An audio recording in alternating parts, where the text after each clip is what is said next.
Okay, well, welcome. Thank you for being here. Thank you for having me. Yes. Okay, so we were just chatting and I feel like I have seen you all over the internet between being, interviewed, podcast, doing speaking events. I was like, it is nonstop. And I was just sharing with you. I'm like, we've got to chat. I was like, I want to hear this story with everything that you've got going on. Author, like it goes on and on and on. So I am really excited to just kind of get your story, and especially to talk about like women and wealth and this whole world, right? And how you're championing that. So before I kind of take over everything, I would love to just hand the mic over and let you do a proper introduction. So, Sure. So my name is Cary Carbonaro. I've been in financial services for 25 plus years. It has definitely not been a straight line. It's kind of been like this. It's much, much, much more difficult to be a woman in this industry than people know. And it's interesting because when I get asked all the time, like, if you, and also to be a financial advisor, how much harder it is to be a woman in this profession. And I've people say, I've made it and I'm right. successful and I'm, at the top of the profession or whatever. And I always say, if I knew how hard it was, I wouldn't have done it. And Yeah. people are like, what? And I'm like, yes, that's how difficult it is. But that's why my mission is to help women in this profession and also to change the profession to make it more female friendly. And it's a very big mission. It's the big, hairy, audacious goal that you almost can't reach, but I'm Yeah. still reaching for it. And I get there, and I feel like I'm moving the boulder up the hill, and then it rolls back on me. And so Yeah. I've had a lot of challenges in my career and successes, and it's how you recover from them that makes you stronger and makes your story Yeah. unique. But I'll just go, my fast answer to that is, so I wrote this book, the Money Queen's Guide. This book, I originally wrote this in 2000, and gosh, it's old now, 2012. And it came Goodness. out, it really old. Yeah, I wrote it in 2012, right after my divorce. I've had Mm, a very, very difficult divorce. And I wrote this book afterwards to share my story about what happened to me and share it with others. And then also teach women what to do, based on what I've seen with my clients and the mistakes right. they've made, and Right. what to do in your 20s, 30s, 40s, 50s, 60s. So Interesting. that's this book, and that was my first, incredible challenge. Then flash forward to 2019, Hmm. and at that moment in time, I was at United Capital. I was a partner. I was head of women's leadership. I was the voice of the woman. I was a Fin Life coach. I had a Yes. Love diamond it. level practice, which is the highest you could get. Hmm. I was definitely moving the needle. I was doing everything I wanted to do in my career. I was number four ranked in Investopedia's top 100 Holy smokes. financial advisors. Yeah, that was 2019. And then we got sold to Goldman Sachs, Okay. and which was incredibly horrible for me. Horrible for most people, but really incredibly horrible for me, because I was told, you are now no longer head of women's leadership. You are now Mhm. no longer the voice of the woman. You are your only job is to sit down, shut up, and babysit your clients. Oh, goodness. And I couldn't speak, I couldn't write, I couldn't go on TV, I couldn't go on social media, I couldn't have a voice, and it was pretty much Yeah, you just like my heart and soul was ripped out. yeah. I couldn't do what my What life's you work, love. which was to help women. Yeah, what I love. Yeah. I couldn't even be who I am. I couldn't Yeah. even be myself. Yeah. And so it was the most incredibly challenging experience of my life, even worse than going through my divorce, but very, very similar, like incredibly Mhm. similar. Like I actually wrote in my second book, which is not out yet, but I Right. actually wrote a chapter on the similarities between going through my divorce from an abusive ex-husband and being at Goldman Sachs. Holy And smokes. it's The parallels between unbelievable. it, You emotionally, financially. could not Yeah. believe how similar it was. But anyway, so to get out of that, I unfortunately spent 3 years spending a fortune of money with an attorney to try to get myself out of this contract at Goldman Wow. unsuccessfully. I Wow. tried to buy my business back. Um, uh, they reneged on me. All the guys got to buy their businesses back. I'm the only one they said no to. I'm the only woman. I had to quit, run out my non-compete, and then, not work for most of last year. And then I just started back up again last year. So Holy it's been smokes. It's been incredibly a difficult. journey. Been Yeah. incredibly difficult, really, really difficult. And then I don't know if you know the story, but Goldman actually over the summer decided to sell United Capital, and they sold them to Creative Planning. So Goldman paid $750 million for United Capital and sold it for $100 million. They Holy took a smokes. $650 million loss. And everyone called me and said, you were right. You were right about everything. I felt incredibly vindicated, but it didn't matter. It still didn't, it doesn't take away the pain of what happened. Yeah, I mean, I guess while you didn't have that public voice in the same way, perhaps you were still fighting internally, so that fight was still alive. So tell us about the other side. Where are you now? And we're here, right? So, Like right. you're, I mean, like So I said, I, like we opened up and I'm like, oh my gosh, I see you. I mean, you are like loud and it's beautiful. Like, yes, you're yes. sharing and you've got a story. So like, yeah, tell us more about where you are now and like what it's like for you to So, be on the other well, side. right. So on the other side, it's kind of interesting because when I was leaving, nobody wanted to hire me. Mm, I mean, no one. Everyone thought I was getting sued by Goldman Sachs, mm. and I had only one firm that would take me, and that's where I am right now. Holy And smokes. so it was a crazy story, because everybody was afraid of me getting sued by Goldman. I had attorneys saying that I was definitely getting a TRO. I was definitely going to have a multi-million-dollar lawsuit because they were coming after me because they were making an example out of me. Which, by the way, I don't know if you know, but women historically, when they get sued from in TROs and all this kind of things in the industry, they are penalized more than men. In there's a whole case study on that. It's really horrible. But anyway, it didn't happen because I knew wasn't going to happen. I think I knew that they were going to leave me alone because of the Yeah. fact that they wouldn't let me buy my business back, and they knew that I knew that they discriminated against me. So I knew they weren't going to touch me. So it's very interesting. So I tell people I'm climbing out of my black hole. Yeah. I am not back to where I was in Mm. 2019, but I'm working on it. And I feel like I'm closer. Every day I get closer.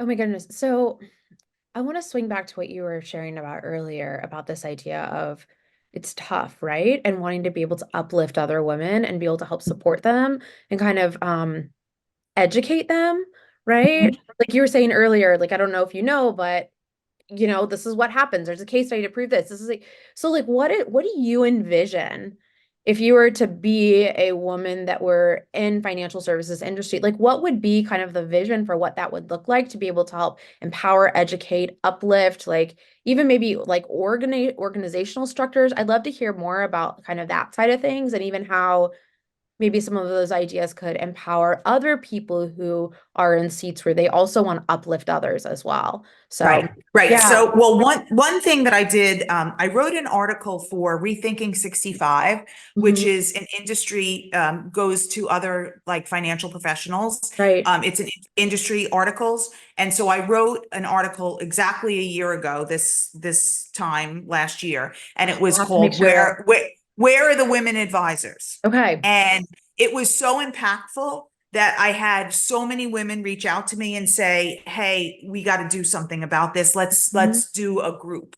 So I put together a mastermind group, and we Mhm. actually now call ourselves Fem Force, and we are trying to figure out mentorship and sponsorship Mhm. for women in the industry, Mhm. because not only is it hard to get women in the industry, it's even Mhm. harder to keep them in the industry because they leave for multiple reasons, as you know. Okay. So, and I want to go into that before, and we're talking industry, are we just talking wealth management? Or are we talking, just to clarify, are we talking kind of like banking and, So I insurance or would say it's just, probably all of the above, but okay, I'm specifically focused on women financial advisors financial just because advisors? that's my Okay. world right now. Mhm. However, I have been in banking, I have been Yep. in marketing, I was head of marketing for Lord Abbett mutual funds back in the day Mhm. before I started my own practice. So Mhm. I've been in all different areas Realms of of it. Yeah, like all of it. Like Okay. my whole career has been in financial services. So, but specifically on the women financial advisor space, Right. it's pretty much a 20/80. It's a little bit better now. I think we're at Right. 23% women Hmm. CFPs, Hmm. which is better than 20. Yeah. So Yeah. we're moving Yeah. in the right direction. And all the new numbers are that, there's more women taking the test, there's more women becoming financial Right. advisors, which is all great. However, we have to keep them in the industry and not wanting to quit and having the opportunities. And, it's just much harder for women because even, even women, I always say, I think women should want to work with women like a female gynecologist. But Right. what Right. happens is it's not necessarily the case. I've actually had women who have tried to refer their friends to me and they feel more comfortable with a man because a Hmm. man's supposed to take care of the money. And that's the Mm. norm. And that's the status quo of the world that we live in. So women who are in this industry have to work harder, work smarter, be 10 times more than the men to just even be on the same playing field, which is Hmm. why it's so hard for us. And then even out of that, let's say 23%, I always say, not everybody at that 23% are actually going out to get clients, which is the Right. Right. hardest part of the job. That kind of boosts They're you in down. support roles, they're junior advisors, they're, Right. client servicing advisors, they're teaching, they're, Right. it's not, it's a smaller percentage of people or who like me go out and actually bring in clients or like Yes. what we call the rainmaking role. And Yes. actually there's Yes. a Rethinking 65 article about that too, like what female rainmakers think and how we act and how difficult it is for us and why. Yeah. Um, So so tell me, okay, so to swing back earlier, saying, like a number of advisors are leaving for a variety of reasons. What is this group doing to help stop that? If it's because of it's some icky thing in the industry or people don't feel like they've got the right mentorship or what have you. Or maybe it's just, I don't know, like they never had someone kind of like bring them up that mentorship piece of it. What are the conversations that are coming out of that?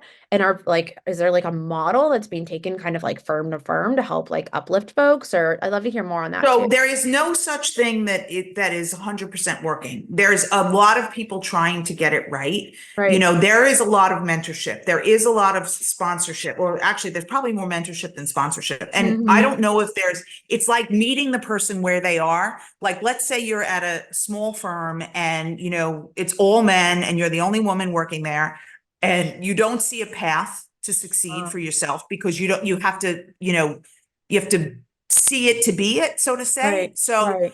holding women up in the industry that are doing the right things and trying to help other women, that's the people that I wanted to get into the group to be able to help other people and meet them where they are. So Yeah.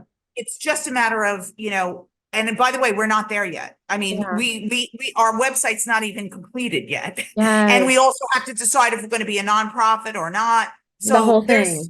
so much to do, and it's going to be like another full-time job that I'm not going to get paid for. So I haven't decided which route we're going yet, or if we're going to Right. join an existing mentorship program and Right. see if we can tack on to them. So believe me, I do not have the answers. I just want to bring the You want to be conversation a around. Yeah, and you want to be able to bring that group together to be able to facilitate that kind of upward momentum Yes, because it's like it's one of those things if you've got you were in the marketing world, there's guerrilla marketing, right? So you've got right, all these different people talking and it helps to create that kind of uproar. So part of that is you're helping to be a glue to facilitate that chatter and what have you, that kind of underground movement, it sounds like, right, of those voices, like not just like a quiet voice, but a publicly loud voice to help champion these right. projects.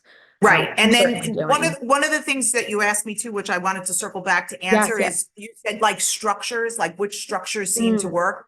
So Hmm. it's interesting. My friends own and run Equita, which Hmm. is they believe that women should own their own firm. And they Hmm. think that that's the way that women can really succeed better is if they own their own firm. Hmm. But I've seen women who are partners in a larger firm and that works too. And I've seen, as long as I think women have a seat at the table, I Right. think that that's the most important thing. Too. So what I mean by that is a woman at her firm should be in the discussions on the future, the discussions on the pay, the strategy. She needs to be in those meetings. Hmm. Otherwise, it's kind of a waste of her time because there's no way she's going to be able to affect change if she Hmm. doesn't have a seat at the table. So Yep. in some cases, that's partnership. In some cases, it's ownership. In some Hmm. cases, it's being the largest advisor in the firm. Hmm. It really depends. But, having your voice heard and having a seat at the table to me is the most important thing. Yeah, I hear what you're saying. You've got to be on the bus in order to be able to help, be a part of the conversations. And if you're not facilitating that organically as a natural way to be able to open doors to be able to come in, then there's a trusted circle. And so being able to help bring people up to be in that trusted circle is, I mean, that's a culture thing too, right? So Right.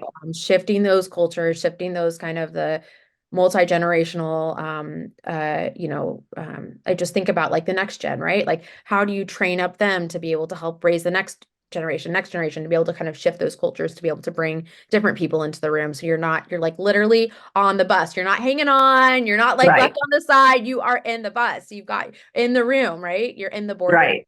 Another way to Or think. actually, I don't know if you saw Hamilton, but there's a thing, I want to be in the room where it happens, and Hmm. that's what they're talking about. So well said. Yes, I love it. Okay, so we are at the we've like covered so many things, and here you have such an incredible story. I appreciate just your transparency and sharing it, and also that you, despite everything, how crazy it's been, that you are still so passionate and fired up about making a difference. Because you could Yeah. have also just been a place where you're like, okay, off to the next thing, but that you're like, I see the change and I want to be a part of that change, and that's not easy to be able to do that, and then to be able to put yourself out there and be able to pull, folks together. So just, applaud you for that, like that grit, and that Thank you. yeah. Yes, my tenacity is definitely quite strong. And Yeah, and it's right. Get funny that thick because skin. I tell people, there's almost every day where I feel like quitting, and yet I don't. And then the reason being is because I do want to make a difference in this world, and I do want to make Right. a difference in this profession, and I do want to make a difference in this industry, and I want to make it more female friendly. And what's interesting, I always talk about the shift that's coming, the upcoming Right. shift. Women are going to inherit two-thirds of the nation's wealth by Mhm. 2030, which is now a mere almost 6 years away. Mhm. And I cannot walk away from that opportunity when it's what I believe in. And Right. so I'm going What to you're stay passionate about. till that happens. And right now, by the way, because people are always like, well, what is it at now? Right now, it's at 33%. So it's going to Mhm. double within the next 6 years. Yeah, well, more women are going to college, and you can look at it from a variety of angles, but super interesting. Okay, any final thoughts that you've got to, or things that you think would be helpful to share? Any resources, anything that, any last Well, I tips? would love for anybody to reach out to me. I'm easy to reach. You can find me on any social media channel, LinkedIn, Facebook, X.